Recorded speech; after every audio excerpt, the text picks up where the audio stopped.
Good morning. Today is a special day in regards to how we continue to focus on combating the COVID-19 virus here in the city of Little Rock, but also ensuring while we're focusing on combating it that we are truly targeting the effects of black and brown communities and unserved communities as it relates to testing. We understand at this point in time that the black community in Arkansas represents about 16% of the population, but we understand now that 26% of the confirmed cases in Arkansas represent black men and women, and 36% of the confirmed deaths are black men and women. And so we are now seeing the healthcare disparities as it relates to black men and women, not only in Little Rock, but in the state of Arkansas, as well as our brown brothers and sisters, a part of the Latinx community, are not having as much testing as possible due to language barriers and the like. And so we felt the need to increase our testing efforts so far here in the city. We're grateful for the partnership with Walmart, where we're now partnering with Walmart and Quest Technologies to focus on testing at a broader level at the Shackelford Crossing location. But we felt the need to continue understanding the healthcare disparities within black and brown communities and unserved communities in Little Rock, that we needed to be more intentional. And by being more intentional, we're happy now to have a partnership with UAMS as they will utilize their mobile site testing. We'll then ask Chancellor Kim Patterson to give more details on the testing, but specifically to the testing efforts within the Latinx community to ensure that all information will be kept confidential as we move forward, and as well as understanding the healthcare disparities within both the black and brown communities, that we have to have greater testing and be more intentional. And this is a first of many steps on how we become more intentional in addressing the healthcare disparities here in our city. Secondly, today we'll be announcing a $500,000 small business forgivable loan program as we leverage the Housing and Urban Development CBDG programming. And so we really want to take time to recognize our federal delegation, being Senators Cotton, Bozeman, and Congressman French Hill, for the yeoman's work they've done in ensuring that we get these type of funds that are related to the CARES Act out quick, fast, and in a hurry, and with the flexibility and creativity to ensure that we can get more dollars out to our small businesses who are being heavily impacted by the COVID-19 virus from an economic development standpoint. So we'll have more from our Director of Housing and Neighborhood Programs, Mr. Kevin Howard, to speak to that. And before we move on is yet another public-private partnership with mass distribution for many of our unserved and underserved areas in Little Rock that tend to be south of 630.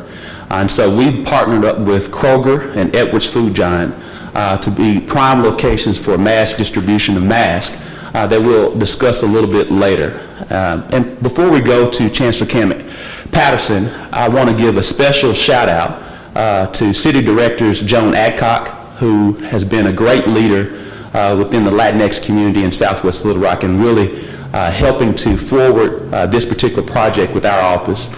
In addition to that, Vice Mayor Wyrick, who represents Ward 7, Southwest Little Rock, and as well as Director Ken Richardson, who also represents a portion of Southwest Little Rock.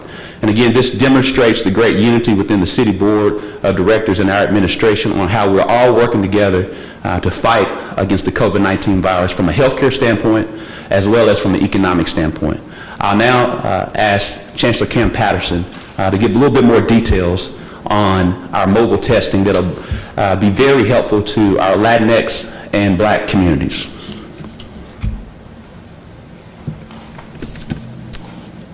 Good morning, and I'm glad to see so many of you wearing masks and everybody socially distancing in here. We, UAMS, are very excited about the opportunity to expand our COVID-19 testing into Southwest Little Rock. And Mayor Scott, we appreciate all you're doing to help to make this happen, and I want to join you in thanking City Directors Adcock and Richardson for also being an important part of this effort.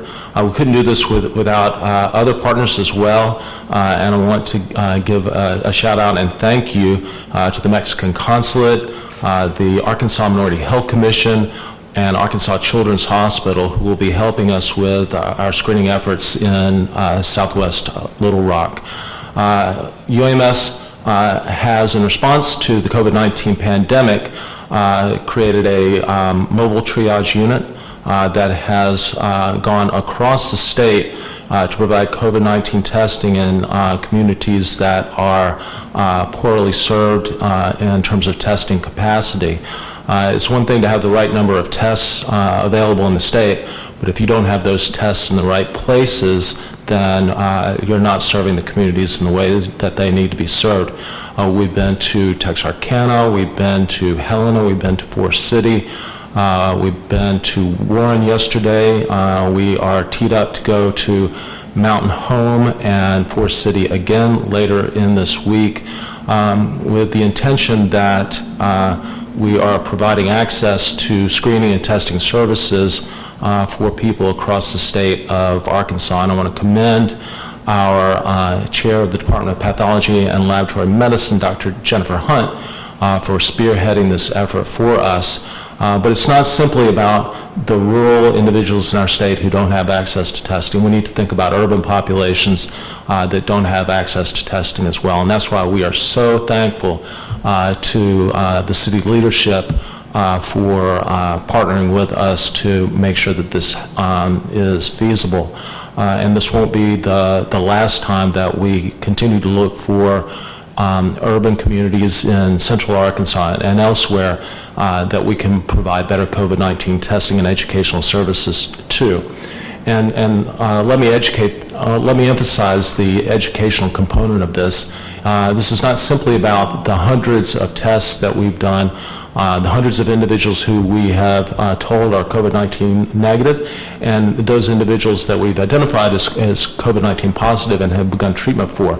This is also about how we educate the communities about ways to prevent transmission, ways to identify the possibility of infection in those communities, and what we can do to make sure that the impact of COVID-19 in the state of Arkansas is as minimal as possible. And I have to commend our state leadership, including Governor Asa Hutchinson, for enacting restrictions that Mayor Scott and others are completely aligned with, that have really prevented the state of Arkansas from suffering with the surge in the way that many of our neighboring states have clearly suffered from disproportionately. So I think we're doing the right thing, but we need to continue to do more. Testing in Southwest Little Rock will be another step in that direction. So again, Mayor Scott, I want to thank you very much for your leadership in making this happen. Thank you so much, Chancellor Patterson.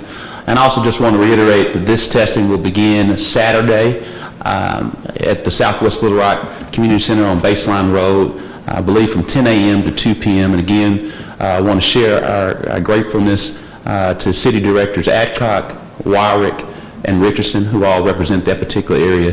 And it's good to note that that particular area in our city represents somewhere between 50 to 60,000 individuals, and where most of those are disproportionately affected through the COVID-19 pandemic. And so this is, again, another effort to be very intentional on addressing disparities in a way, and the only way to do this through the partnership with UAMS. So we're very grateful for this partnership with UAMS. Also, before we bring Mr. Kevin Howard, who's the Director of Housing and Neighborhood Programs, to discuss more about our Small Business Forgivable Loan Program through the CARES Act, and as well as the Housing Urban Development Agency. I want to also share appreciation to our City Manager, Bruce Moore, who spent a lot of time and effort with Director Howard on how we developed this program to be very intentional on how we help small businesses that have been disproportionately affected by the COVID-19 virus, as well as the gig economy, which is also known to the layman person, our barbershops, our beauty salons, our nail salons, our tattoo parlors, many of our independent contractors, who have not been able to have access to the Payment Protection Program loan program. And so this is a way, again, of our city being intentional in understanding our small business community, which is the lifeblood and backbone of the city of Little Rock's economy. And so this is just one effort of many that we're going to do our best to be intentional and help navigate through these uncharted waters. Mr. Howard.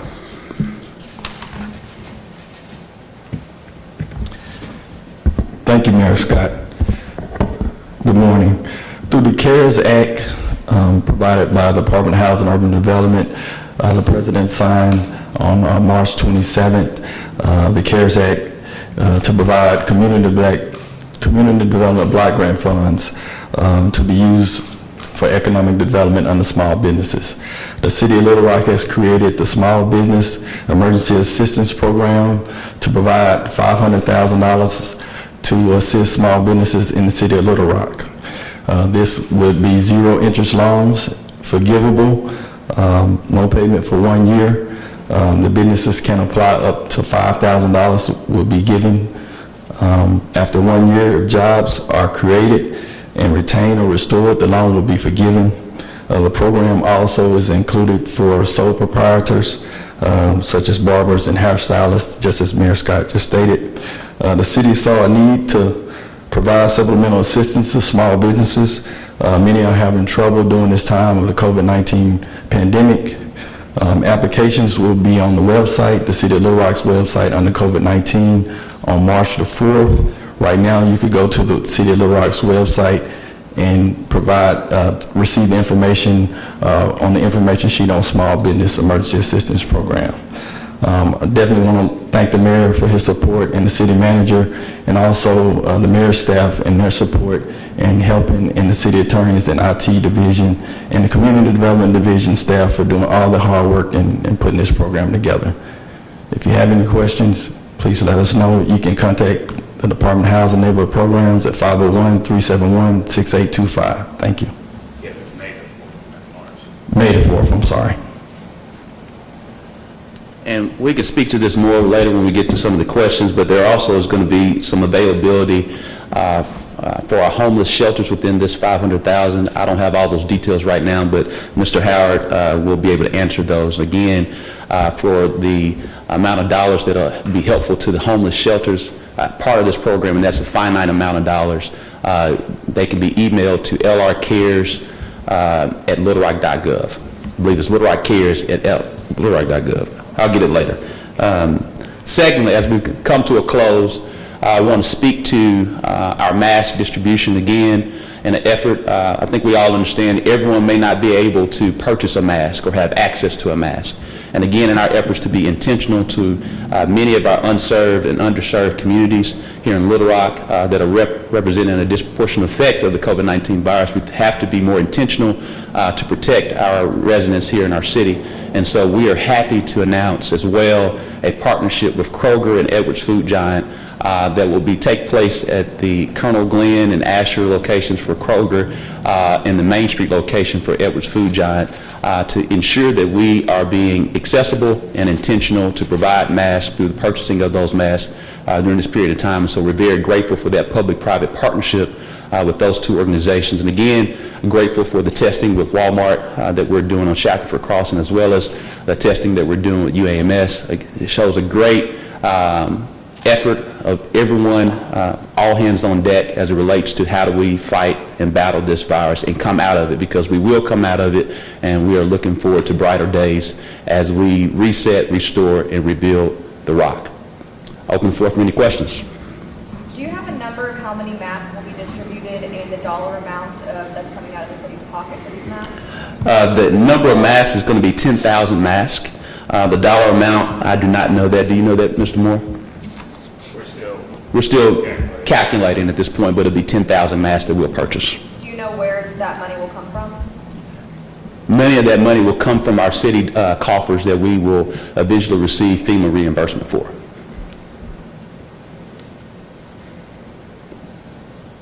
So today at the governor's press conference, he's going to announce a decision for the restaurants in the state when to open, a timeline with that. Will you consider lifting the Little Rock curfew like along with that timeline for opening restaurants in the state? We reassess the Little Rock curfew every 2 weeks, and at that point in time, we'll reassess again. It is likely that we will lift the curfew at a certain time point and scale back to kind of appropriately align with the restaurant community if that's the decision that the governor makes.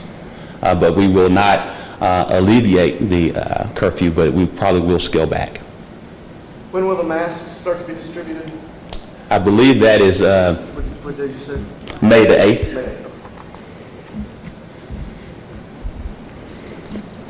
Next question. Rachel? Does the city have any plans for housing the homeless and deacon programs? And if so, if you have an I can't hear you, Rachel. Sorry, does the city have any plans for housing the homeless and deacon programs? And if so, can you give us an update? We have been, as we shared at the very beginning, that we've been looking into plans on how we can help with housing the homeless. We did run into some issues with Medicaid, and since that time, we've been working with our federal delegation to increase the guidelines for the Housing Urban Development Emergency Solutions Grant.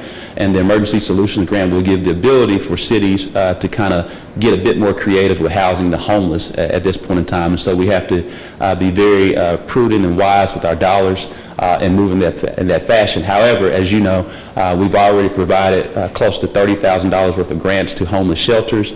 And in addition to these funds that we're utilizing for the CBDG, we'll provide some other assistance. So we're going to always do whatever we can to help our unsheltered homeless brothers and sisters here in the city of Little Rock. Do you know how much of that grant money will be available to homeless providers? Mr. Howard or Mr. Moore? This morning, we had a conversation internally regarding this subject, and one of the things we know is a top priority is additional emergency beds for the homeless. So what we are going to look at later this week is identifying some additional dollars through our HUD allocation that would fund existing nonprofits to provide those type of facilities and beds. Next question. Seeing none, thank you so much. I do appreciate you.